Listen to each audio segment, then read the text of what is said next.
Salam Melekçi kardeş. Aleykümselam. Hoş geldin. Allah bereket versin Sağ ol kardeş. kardeş. Allah köməyin olsun. Bu nə sürüsüdür belə? Bu koştuklarda. Ağırmışdım özümünüydü. İndi torpağı zadalıqlar. Baxıram heyvanı sayını azaltmaq lazımdır. Bu harca 45 başlı. Biri 13 şəh qoşdu. Qalan toğul qoş. Maşallah. Maşallah olsun, Cinsi, süper heyvan. sortu da bunu başı çıxan baxanda da biləcək. Bunu yalandan. Hamısı cins heyvanlardır da bunlar. Baxanda qardaş bilinir. Allah sağ Maşallah olsun buna bax. Bunun hamısını da satmayacağım. Ha, indi özümə bir 20'sini saklayacağım, 25'ini satacağım. Amma da hansını istəyirlər götürsün, qoy xoşları gəlməyən mal qalsın. Çünki burada bir heyvan yox değil. Ay maşallah, ay maşallah. Hələ sağ fərqi yoxdur. Kim hansını istəsə hansını gəlib istəsə. aparsın. Qalanı Hə. sağ qalacaq da.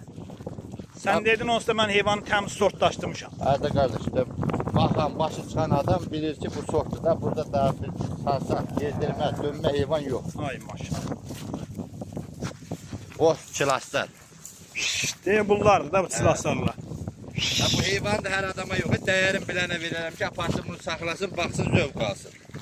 Ay maşallah. Bunlara baxın az qardaş. Bunu özə çoxsu qardaş. Ekstaydan saxlamışam. Belə yayılsın baxın. Hə, ekstaydan saxlamışam ki, qoy doğduğun bir 70% ekiz olacaq. Ay maşallah. Kişinin heyvanına söz yox.